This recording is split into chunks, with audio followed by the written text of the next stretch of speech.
Les rivalités coloniales et économiques divisent les grandes puissances européennes. Deux blocs se font face.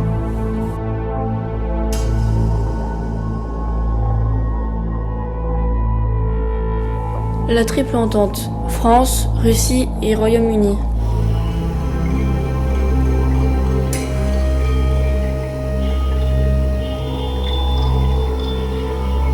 La triple alliance, Allemagne, Autriche-Hongrie et Italie.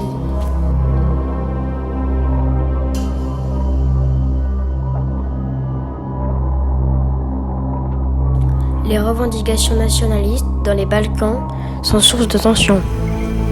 Le moindre incident peut embraser le continent.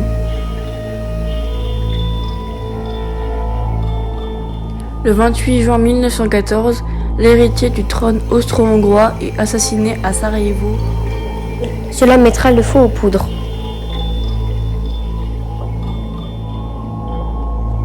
Le 28 juillet, l'Autriche-Hongrie déclare la guerre à la Serbie.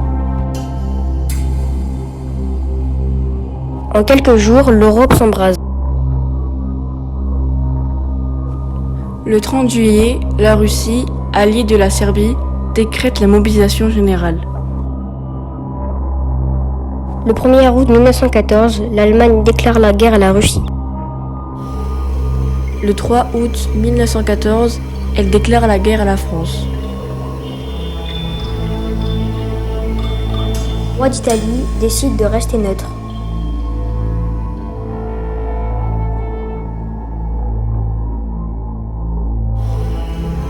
Mais sous la pression populaire, l'Italie rejoindra la France et ses alliés de l'entente. Plus tard, États-Unis, Brésil, Chine, Japon et de nombreux autres pays entreront dans la guerre. La première guerre mondiale de l'histoire impliquera 32 nations.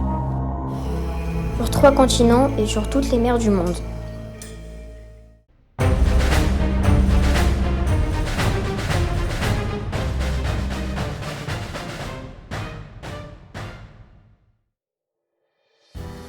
La guerre est accueillie avec une ferveur nationaliste. Personne n'imagine que la guerre sera longue et terrible.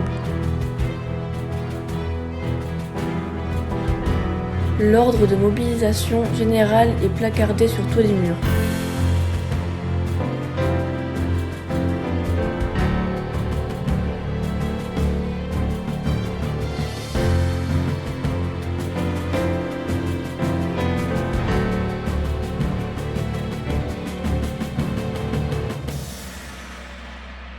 L'armée réquisitionne les véhicules.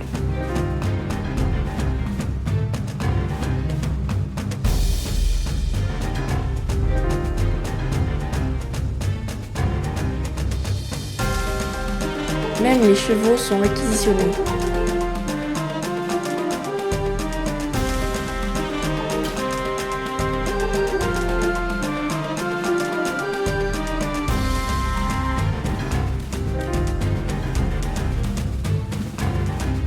Les Européens mobilisent aussi leurs dépendances et colonies.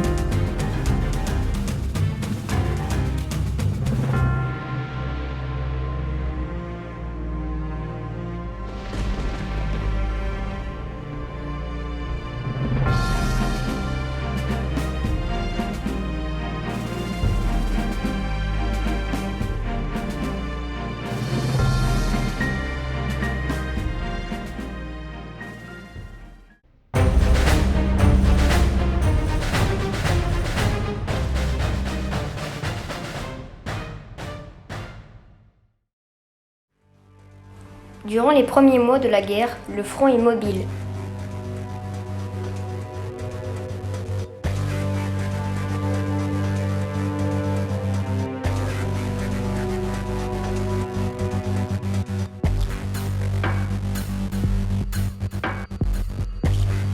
Les Allemands envahissent la Belgique.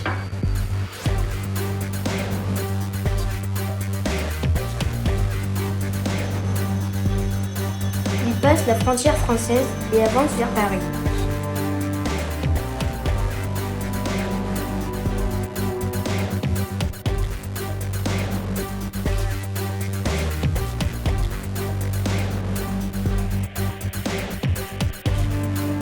sur le front oriental, dans l'actuel territoire de la Pologne.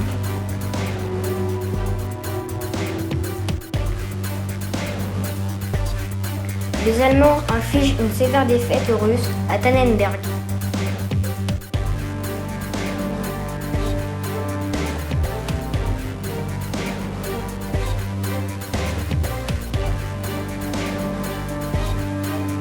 En France, sous le commandement du maréchal Joffre.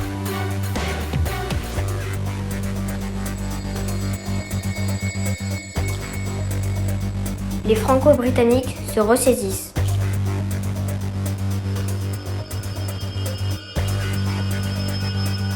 Joffre fait venir du renfort en taxi depuis Paris.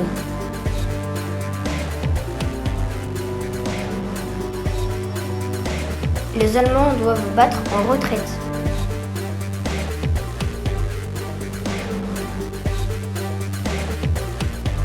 Après la bataille de la Marne, le front se déplace vers la mer du Nord.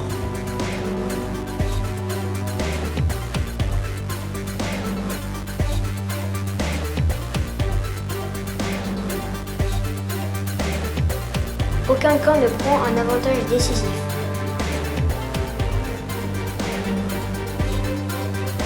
Malgré des pertes importantes en vie humaine.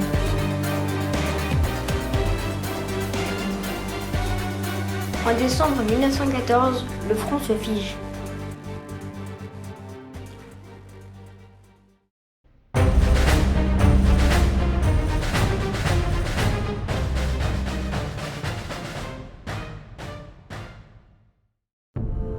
Les soldats s'enterrent dans des tranchées sur un front de 700 km de la mer du Nord à la Suisse. Dans les tranchées, les soldats doivent affronter la pluie, la boue, le froid, les rats, les parasites. Les tranchées deviennent un enfer.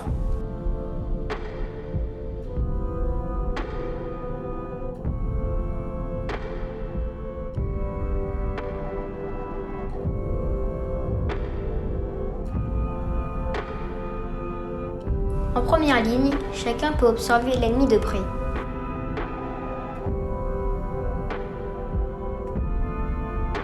Parfois, la distance entre les lignes est si petite que le dialogue s'installe entre soldats ennemis. Des soldats fraternisent.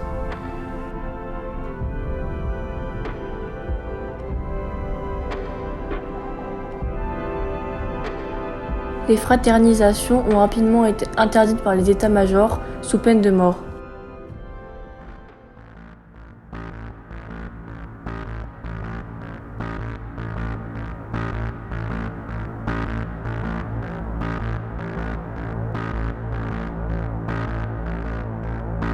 En mars 1915, les Britanniques, épaulés par les Français, débarquent dans la péninsule de Gallipoli.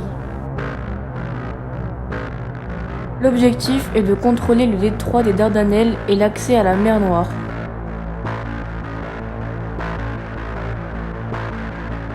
La bataille fait rage pendant 10 mois.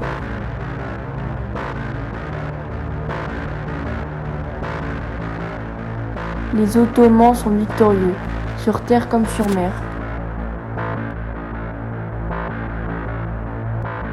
Les Alliés se replient en Grèce. Ils font face à la Bulgarie qui vient de rejoindre les empires centraux. La bataille des Dardanelles fait plus de 200 000 victimes.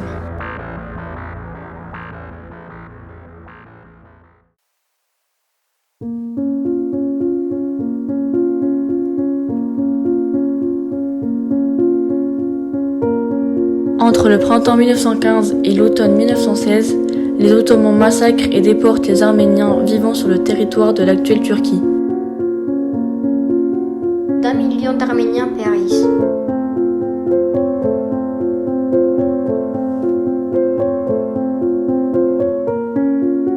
Cette extermination, organisée de toute une population, sera le premier génocide du XXe siècle.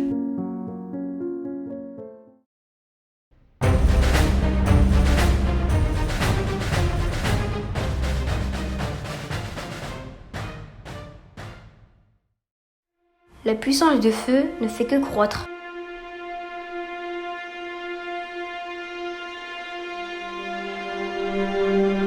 Pour la première fois dans l'histoire, la guerre se déroule aussi dans le ciel.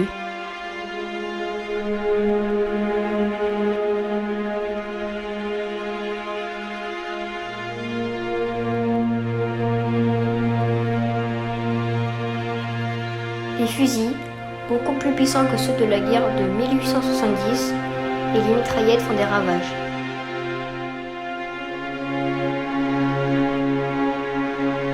De nouvelles armes voient le jour.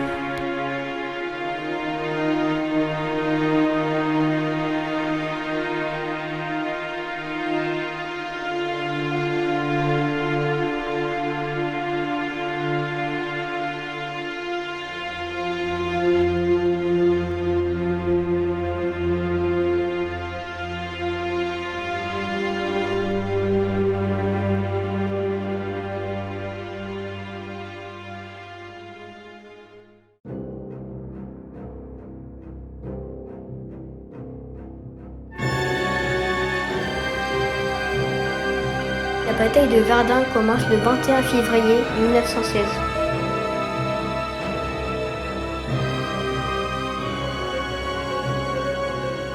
Elle est longue et terrible.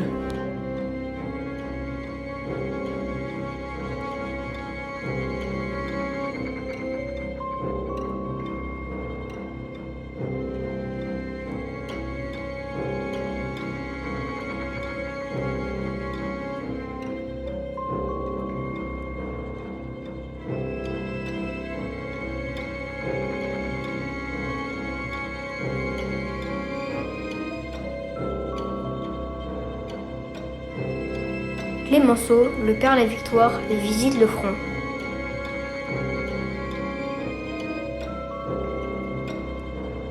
Verdun, 770 000 morts, disparus ou blessés.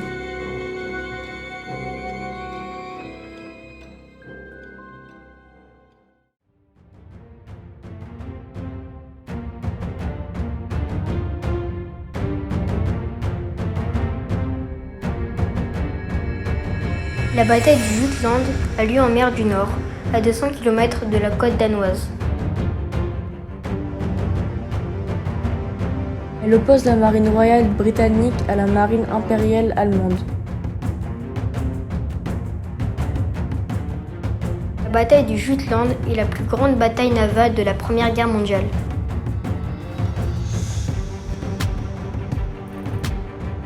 Les deux camps revendiquent chacun la victoire.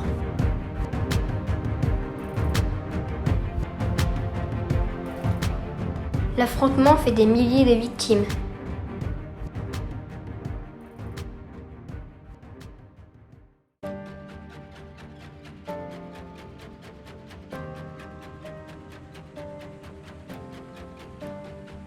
À l'été 1916, le général Brusilov lance une grande attaque en Pologne.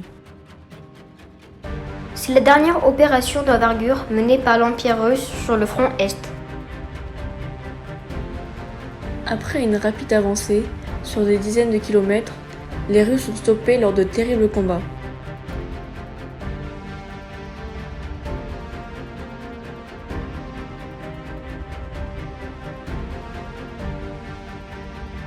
L'offensive Brusilov échoue mais comptera 2 millions de victimes.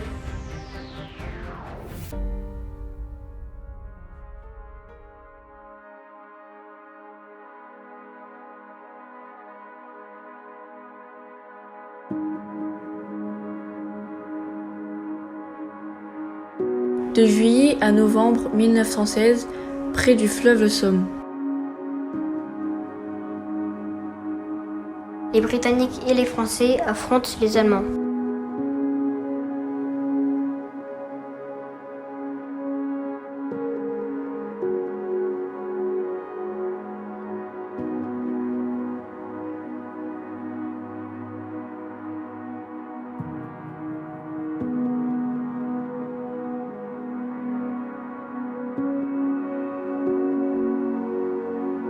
La bataille de la Somme se termine sans réel vainqueur. Elle fera 450 000 morts et 600 000 blessés, davantage qu'à Verdun.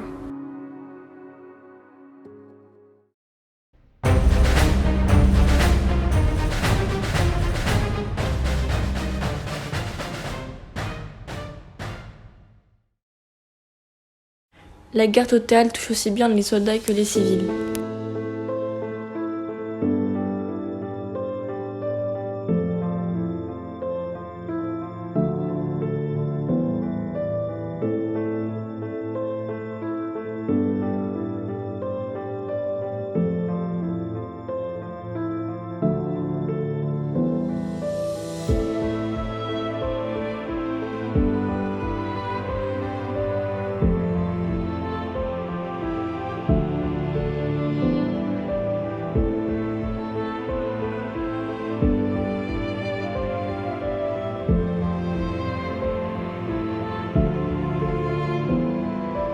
La guerre totale mobilise tout le monde.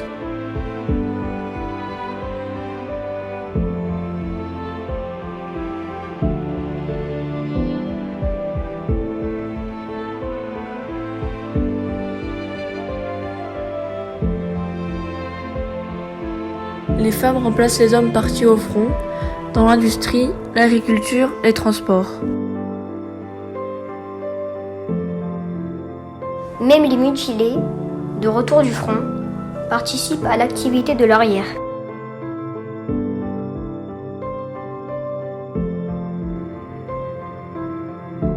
Les travailleurs coloniaux ou étrangers rejoignent l'Europe.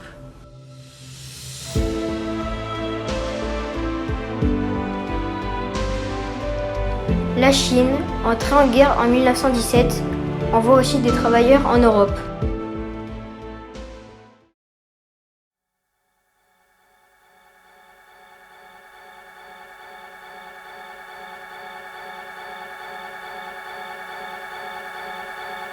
En 1917, le commandement allemand décide la guerre sous-marine à outrance. Avec les sous-marins, la guerre prend une nouvelle dimension.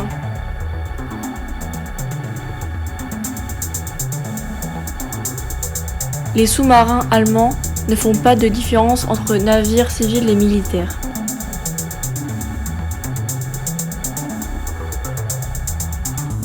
L'Allemagne devient une menace pour les navires marchands et l'économie américaine.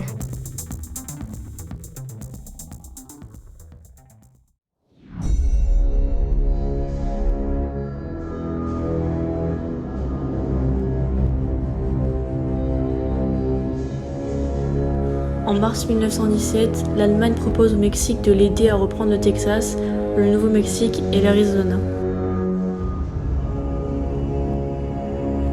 C'en est trop pour les États-Unis qui déclarent la guerre à l'Allemagne le 6 avril 1917.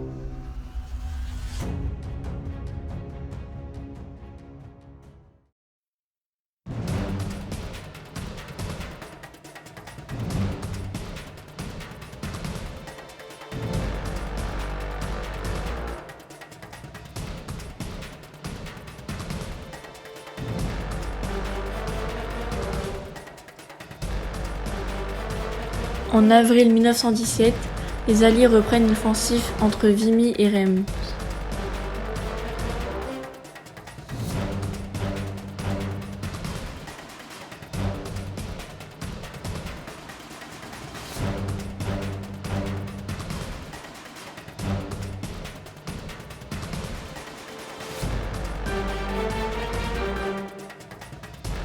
Dans chaque camp, le chemin des dames fut le théâtre de terribles combats.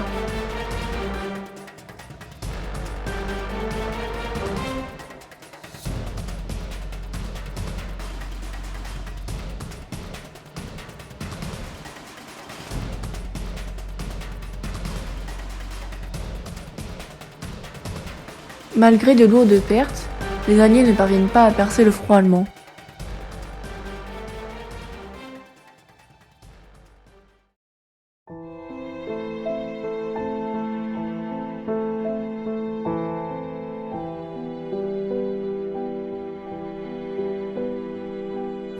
Après les horreurs des derniers mois, le moral est au plus bas.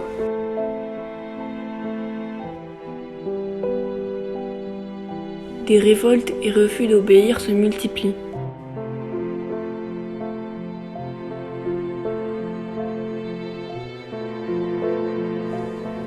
La propagande redouble d'efforts pour gonfler le moral des troupes, mais elle peine à masquer la réalité. Pour enrayer le refus d'obéir et les mutineries, environ 700 soldats furent fusillés pour l'exemple.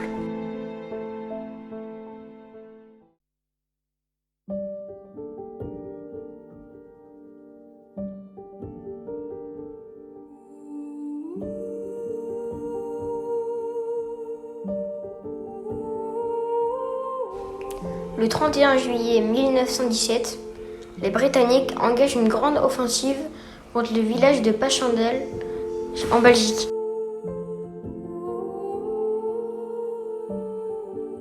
La pluie et les tirs incessants réduisent le champ de bataille à un immense bourbier, parsemé de corps et de trous d'obus. L'offensive échoue, malgré l'arrivée de renforts canadiens et français. Au cours de l'affrontement qui dura 3 mois, 500 000 hommes perdirent la vie.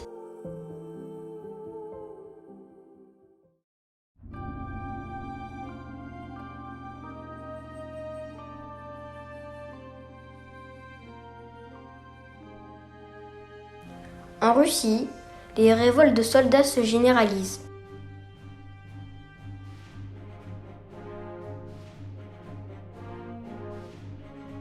Les scènes de fraternisation se multiplient entre soldats russes et allemands.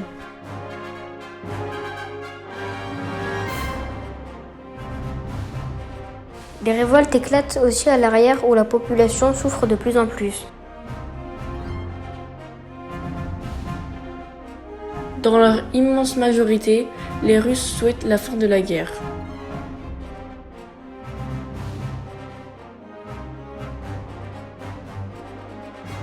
Ce désir de paix va favoriser la réussite de la révolution en Russie.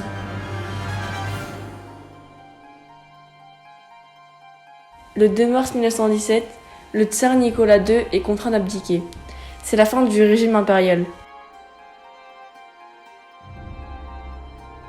Nicolas II est emprisonné avant d'être massacré quelques mois plus tard avec sa famille.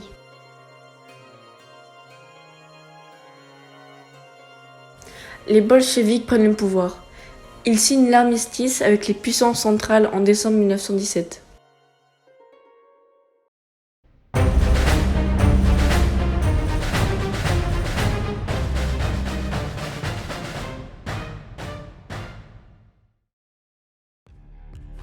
Après de laborieuses négociations, les bolcheviks signent officiellement le traité de paix avec les empires centraux et leurs alliés.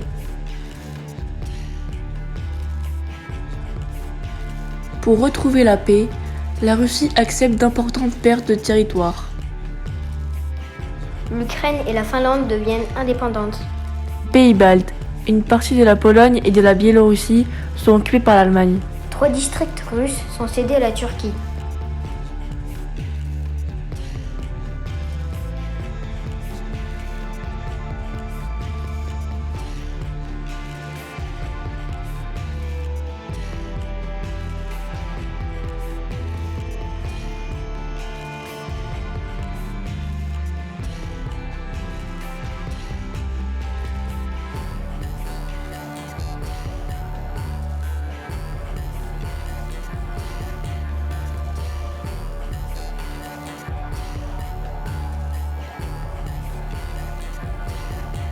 Après la défection russe, la guerre se concentre sur le front ouest.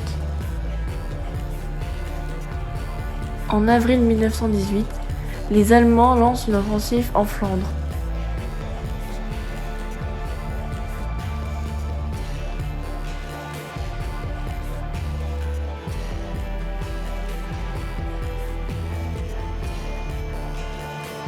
Ils échouent et subissent de lourdes pertes.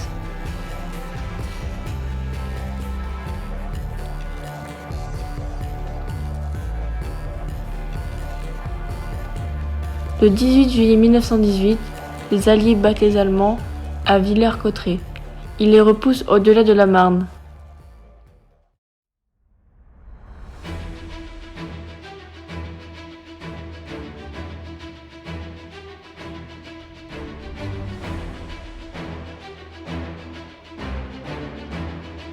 Août 1918, avec la bataille d'Amiens, la victoire finale se rapproche.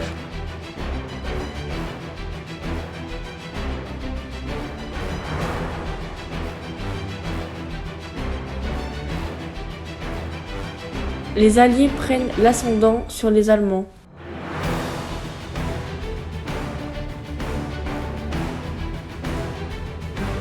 Les batailles victorieuses se succèdent rapidement jusqu'à l'armistice.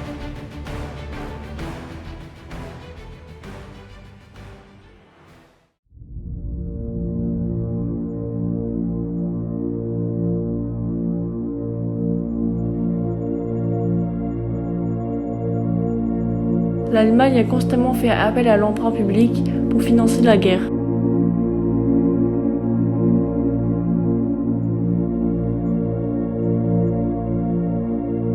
En 1918, la dette allemande atteint 150 milliards de marks. Une dette multipliée par 30 depuis 1914.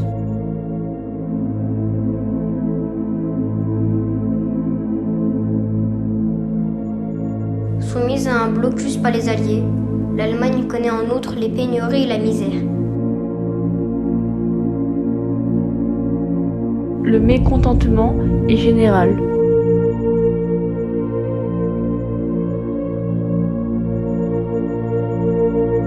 Les mutineries se généralisent dans la marine allemande.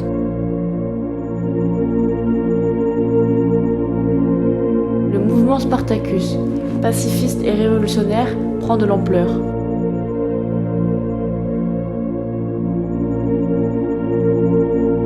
Octobre 1918, le général en chef Ludendorff démissionne. La défaite de l'Empire allemand est imminente. De leur côté, les Italiens chassent les Austro-Hongrois de la Vénétie.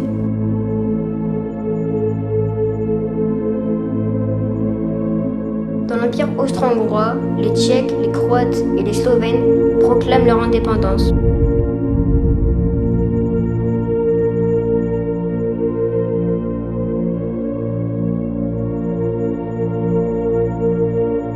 Le 3 novembre 1918, l'Autriche-Hongrie signe l'armistice.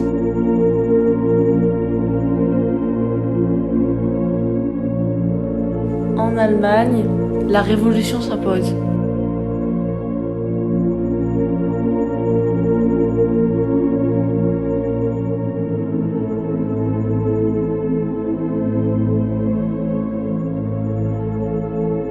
Le 7 novembre 1918, des collectifs d'ouvriers et de soldats commencent à contrôler de grandes villes allemandes.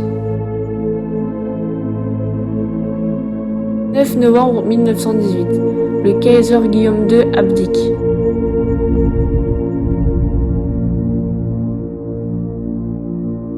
Guillaume II s'enfuit aux Pays-Bas.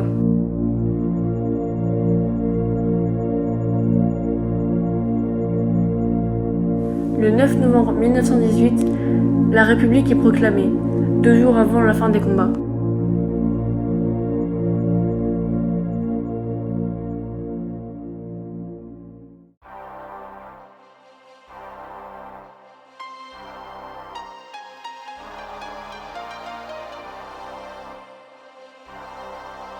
L'armistice est signé le 11 novembre 1918 à Rotende, dans un wagon transformé en bureau. L'armistice signifie la fin de la guerre.